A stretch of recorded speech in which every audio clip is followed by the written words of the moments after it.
everybody, and welcome to Taking Control, the ADHD podcast on rashpixel.fm. I'm Pete Wright, and that right there is Nikki Kinzer. Hello. Hello, Nikki Kinzer. Hello, Pete Wright. How are you? I'm good. How are you? I'm good. You had a successful webinar. I did, yes. Ada was so nice to invite me to do one of their webinar series.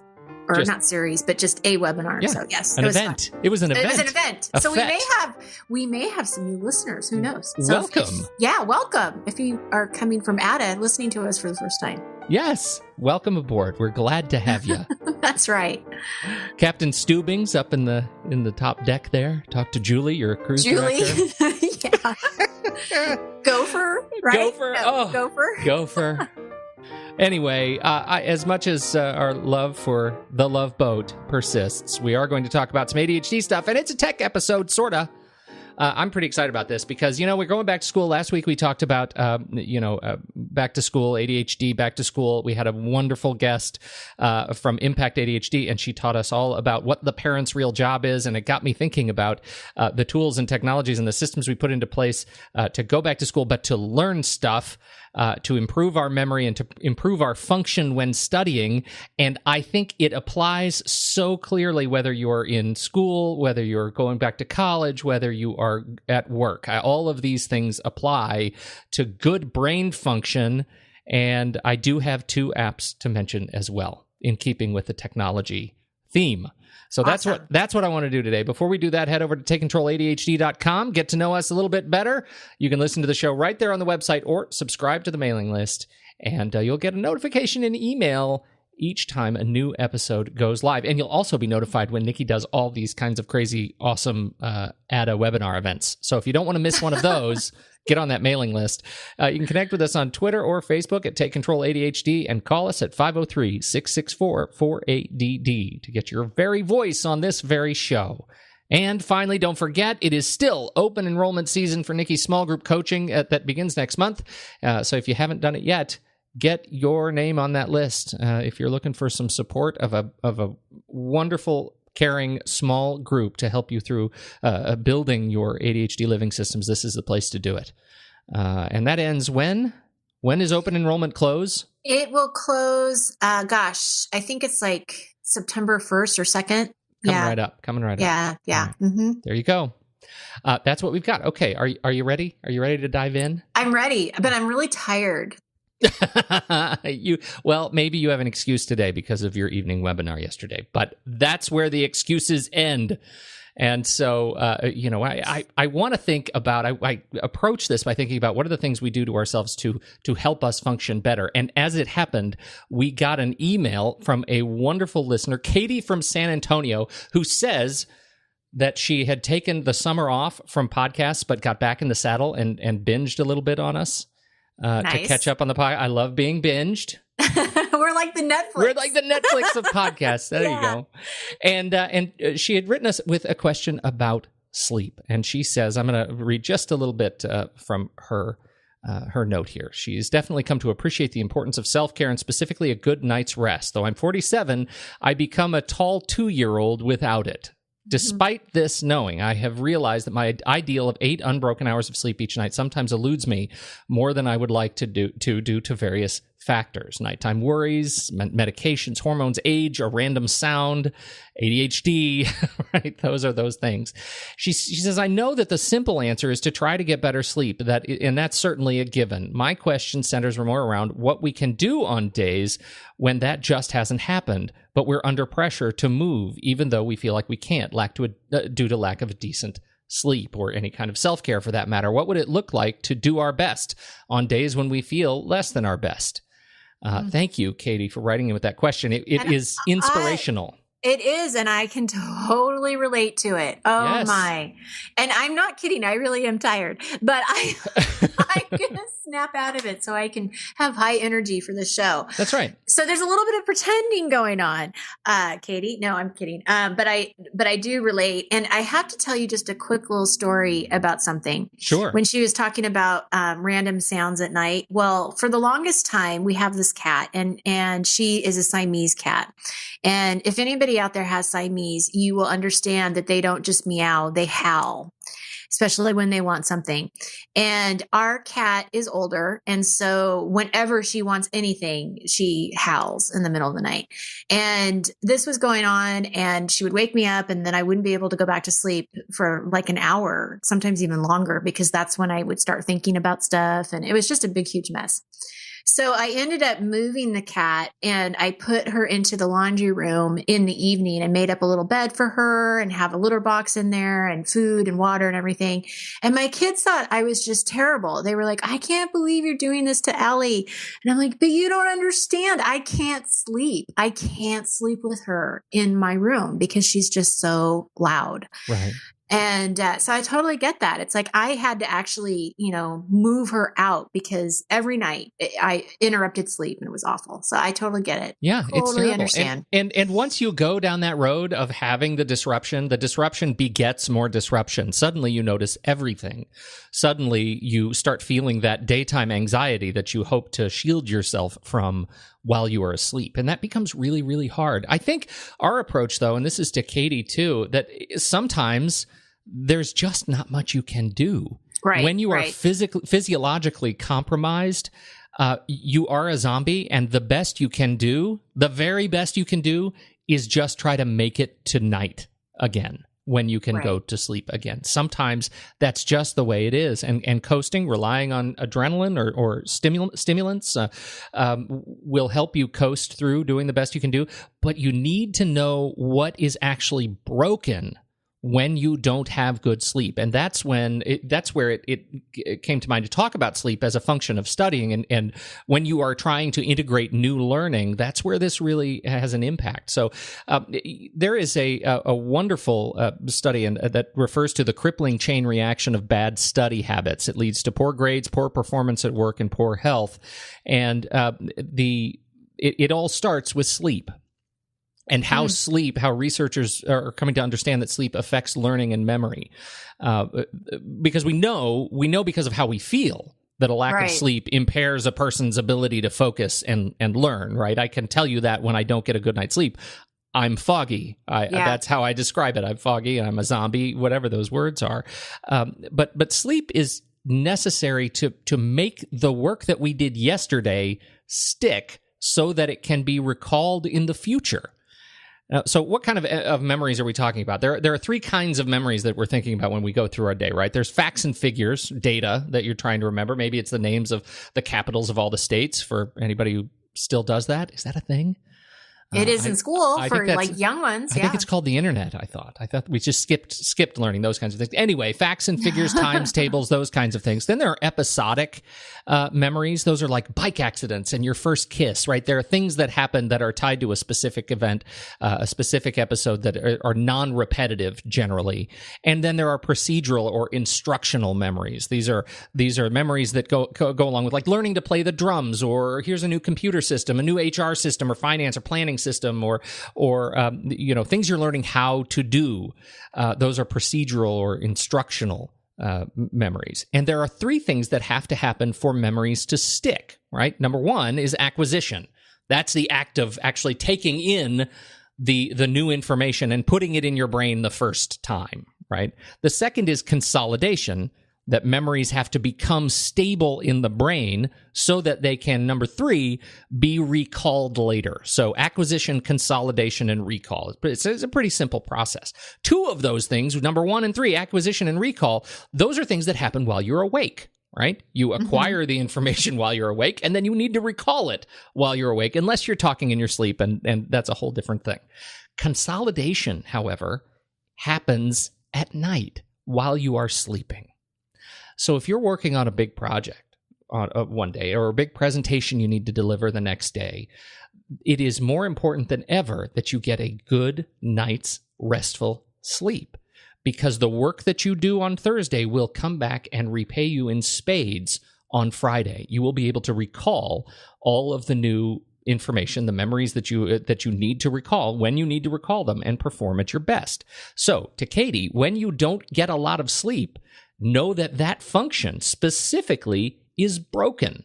So what do we learn from that? What do we do about that? Well, sometimes you just have to know, I better not plan anything that is going to require a higher degree of facility with new memories or new projects or new data, stuff that I've been learning over the last week, if I'm not functioning at my very best. I better not be called upon to plan the next community meeting. I better not be called upon to do some of those things. I better work strategically around the deficit of not being able to recall important data. I think it's really interesting. I had no idea. There you go. Here's something new to think about. It is. It really is something to think about. Because I was thinking when I first read her question, I was thinking kind of along the same lines as you, in the sense of, okay, well, don't work on anything too complicated or, anything that requires a lot of decisions, because when you're tired, you're not going to always make the best decisions, things like that.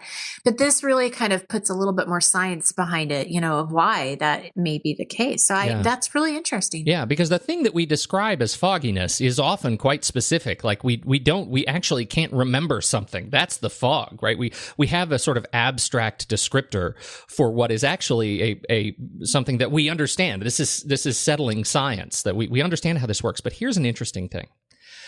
More recent studies obviously are showing that people who are sleep deprived, in addition to being, sort of foggy, they also have poor reflexes. So they're physiologically compromised. They're not able to respond as quickly to external stimulus. So that green light changes to yellow, changes to red. You might not be ready for that if you're the next car in line. You might be slamming on your brakes a little bit too late. You might be at risk in some of these areas because you are sleep deprived. And this one actually hits right home. People that are suffering from lack of sleep are more likely to believe they are right in their opinions when they are factually, categorically wrong. Interesting. Right? So when you're sleep deprived, your brain plays tricks on you. You become more stubborn. You become more cemented in your belief systems that may actually not align with reality or common culture. I'm not saying what those are, but you may end up looking like a doofus as a result if you are sleep deprived. It also makes sense because when I'm sleep deprived and I'm really tired, I am cranky, and I totally, like, my kids will just get on my nerves, right? And they'll say something and I'm just like mad, and so that kind of has to go with it too a little bit, that you're just really kind of on edge. I mean, I know it's not really an opinion thing, but it's definitely kind of how you're perceiving their behavior. It's probably not as bad as you think it is. Well, for example, this was the perennial favorite in my house growing up. When I was a kid, it was like, Pete, don't sit so close to the TV. You'll go blind, or your eyes will cross, or they'll stick that way, that kind of a thing, right? You get brain damage, you'll get cancer, whatever. There is always something around sitting too close to the TV. Right. There is no science to back that up. That is a stubborn opinion of a sleep-deprived, my mother is sleep-deprived, too busy and didn't get enough sleep. And when she was at her worst, she would say things like that. Right. And that she believed to be true. Yeah, she believed to be true. You just believe it because it is. We feel that it should be true, therefore it should be true. And when you have better sleep, you are more able to discern what you believe so strongly to be true from actual fact. So what do you do about that? Well, frankly, back to Katie from San Antonio. Katie, the simple answer is try to get better sleep, and that is a given, and that's the answer. That is also the not so simple answer, of course. Right. Getting on a regular sleep schedule, going to sleep at the same time every night, waking up at the same time in the next morning is really important, as it turns out. And in fact, you'll be more efficient. You will be more effective during the day if you can get on a regular sleep schedule. Don't eat too much before bed. Right? Don't eat a big meal very late and then go to sleep. You will sleep more restlessly.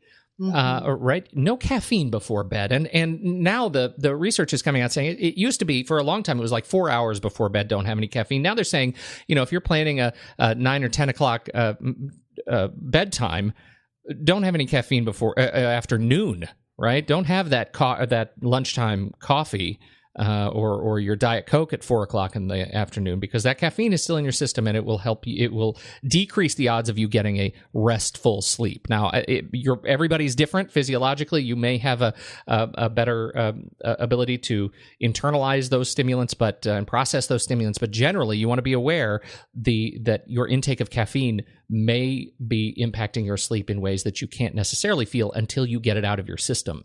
And experience what it's like, and generally have a comfortable and dark area to sleep in. Make your room dark, Well, isn't it better to have it be cooler than too hot too? Yeah. Like I know that if I'll wake up if I'm too hot, but if it's cold, you don't tend to wake up as easily. Right. We're sort of hibernating when you go to sleep. I like to think of it as hibernating. We don't sleep for all winter long, but we're sort of hibernating and processing and slowing down and keeping it cool is generally better. But your comfort may vary. So there you go. I mean, sleep has a direct impact on memory and the ability to acquire and retain and consolidate new information.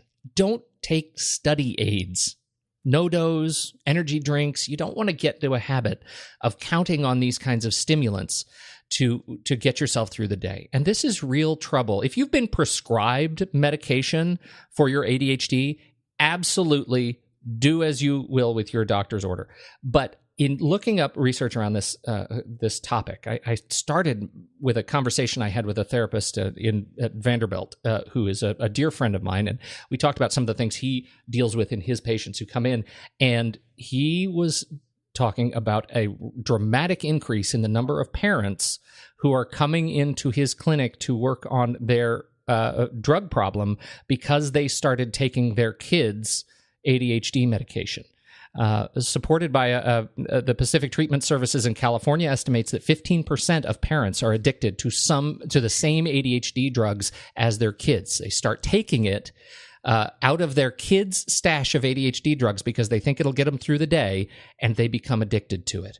Beware of that behavior. Beware of it. There are very legitimate reasons to take medication. We've had guests on the show to talk about it. It is a really good tool to have in your tool bag. But if you're doing it just to get through the day because you're exhausted, you feel like your brain's not working, that will hurt you. So there you go. Wow, interesting. Don't cram when you're trying to learn something new. Start studying early and in small doses. We've talked about this too, but it fits in building strong memories. Don't cram. Don't wait till it's too late. Even if you find you remember the information the next day because you had a good night's sleep, you won't retain it the next week. So you may do great on the test, but you won't actually learn anything, and that's what we're trying to do here. Eat and eat well. Eat proteins and complex carbohydrates and eggs and dark greens, and skip the cereal bar in the dorm, please, for the love of everything. This was my thing. I would go to the drive to have 4 bowls of cereals and 8 little tiny jars of juice. Or Coke or whatever they would serve at breakfast. It was terrible. Skip that stuff. You'll function much better. And also, don't eat large meals before you're studying. You want your body to process efficiently, but you don't want to be full. It'll make you sleepy. Yeah, you won't remember as much. And finally, move. The body exercise is brain exercise. It's important to keep yourself and your brain all squishy and healthy. And finally, this is squishy. Yeah, it's good. This is one that stuck out to me. Duke neuroscientist Bill Wilson. He's a director of Duke Learn, and this is a program at Duke that teaches the practical applications of neuroscience in high schools, right? So they're trying to find out if teaching kids about how the brain works from the perspective of neuroscience, whether or not that information will help these same kids perform better in school. Does that make sense? So if learning about the brain helps your brain actually learn. I would think it would. I would think it would too, but this is a study that they're performing to find the answer to that question. And here is what neuroscientist Bill Wilson says. He says, take risks. Adults are always harping on the downside of teenage risk-taking, and it's true that teenagers are more apt than adults to get themselves in trouble with drinking, driving, unsafe sex, to name the biggies. But the fact that the parts of the brain that drive people to try new, risky, and exciting things appear to be more developed in teenagers can be a huge plus. Pick appropriate challenges, difficult sports, a tough job, mastering a performance art, traveling overseas, and the teenage brain is uniquely primed to tackle them. You have this power you're given to go out and do it without fear. Now, I say that as an adult, that I feel like in many ways I have forgotten how to do this, to take bigger risks, to try new things. And I think it's good for elasticity of the brain that we kind of challenge ourselves to do some new things. So that's all that I want to say about that. I think it's good to know. And if you are going into college, now's a good time to take risks. But even as an adult, don't forget that it's good for you. Wow, interesting. Fascinating stuff, right? This all sets the stage for a couple of recommendations of apps that I want to share with you that have helped me as an adult. I have discovered these two apps as an adult. I did not use them as a child because that was a long time ago. That was not available. There were no back apps. then. That was not a thing. But these are things I use even to this day. And I realized I searched our website and I can't find that I have talked about them before. The first one is for everybody, students, adults, everybody trying to learn new things. It is called Quizlet. Have you ever heard of Quizlet? No. There is just a large body of apps and services designed to allow you to create like online flashcards, like flashcard building tools. Oh, cool. Quizlet is just delightful. It was introduced to me by a programmer friend of mine who actually learns new programming skills. He actually studied symbolic logic using Quizlet. He built a set of flashcards and studied them. And then Quizlet, the app on his iPhone, reminded him when to study these flashcards. So he built a set of 100 flashcards about these concepts and symbols and symbolic logic. And every time his phone would say, "Hey, study this," he would turn it on, and Quizlet would quiz him on these set of flashcards. And as he got the answers right or wrong, Quizlet would keep track of his performance. The next time Quizlet reminds him to study, it gives him the things that he needs to remember in a way that he is most equipped to remember them. It's adaptive. It helps you study through smart repetition. It's really intelligent. It knows what you know and don't know by when you are and how you are studying it. So you might only get the thing that you know. You'll only see that question once a week. Stuff that you don't know will be peppered in 2 or 3 times a week, or 4 times a week, or a couple of times a day if you're really getting it wrong repeatedly. So it helps you not just review the information, but review it in a way that is attuned to your brain. Interesting. So interesting. So what if you see it though? Like, what if it pops up and then can you ignore it or not? Like the reminder to study? Yeah. Oh, yeah. I mean, it's like anything else. And so it pops up on your screen and it says, "Hey, it's time to study. We want to send you this notification." It's a system notification. If you know you have to learn something, then you're going to say, "Oh, okay, I'm going to study through this thing. Yeah, I'm going to look at it." If you are averse to studying, this is not a good tool for you because you're going to ignore the notification. You're never going to study. So this is for anybody who knows they need to learn something new and wants to review concepts around it. Now, what I love so much about Quizlet is that you can really study anything. They have a large directory of these sets that people have created that they've put into this giant online catalog that you can add to your own account. For example, I studied the Certified Professional Photographer exam questions through Quizlet, and that was a set of flashcards that other people have created and adapted and updated for their own needs and left online. I added it to my account. I updated it for my needs. I changed the wording of the questions so that I would understand it. I added new questions, and then it was created out in the public, so other people can then leverage that experience and add it to their account and start studying these facts. It's really powerful. Cool. Even better, many sets are available around school system textbooks, vocabulary that is tied up to Common Core so that you can study your language appropriate or grade appropriate language skills.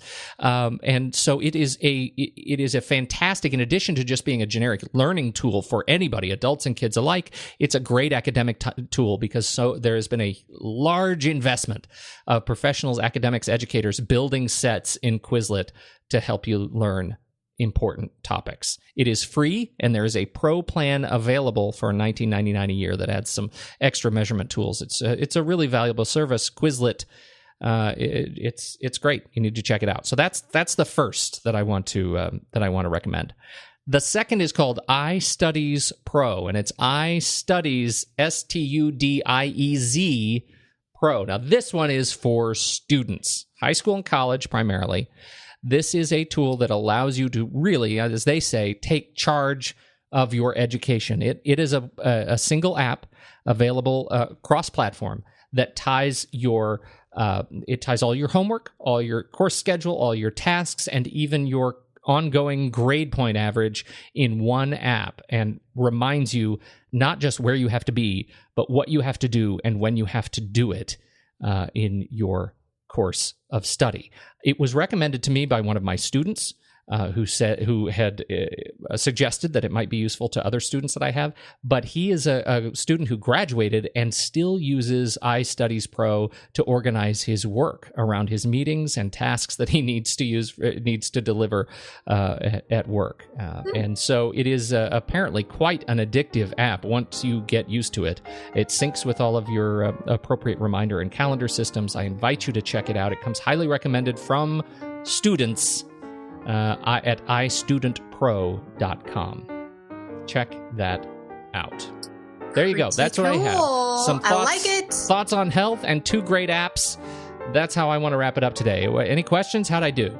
I think you did great. Excellent. I learned something new. Excellent. I like hearing that. Mm-hmm. Well done, everybody. Good luck. Thank you, Pete. Thank you. This was a fun one to think about and talk about, and so I hope people got something useful out of that, students and grown-ups alike. There you go. Thanks, there you go. Everybody. On behalf of Nikki Kinzer, I'm Pete Wright, and we will catch you next week right here on Taking Control, the ADHD podcast.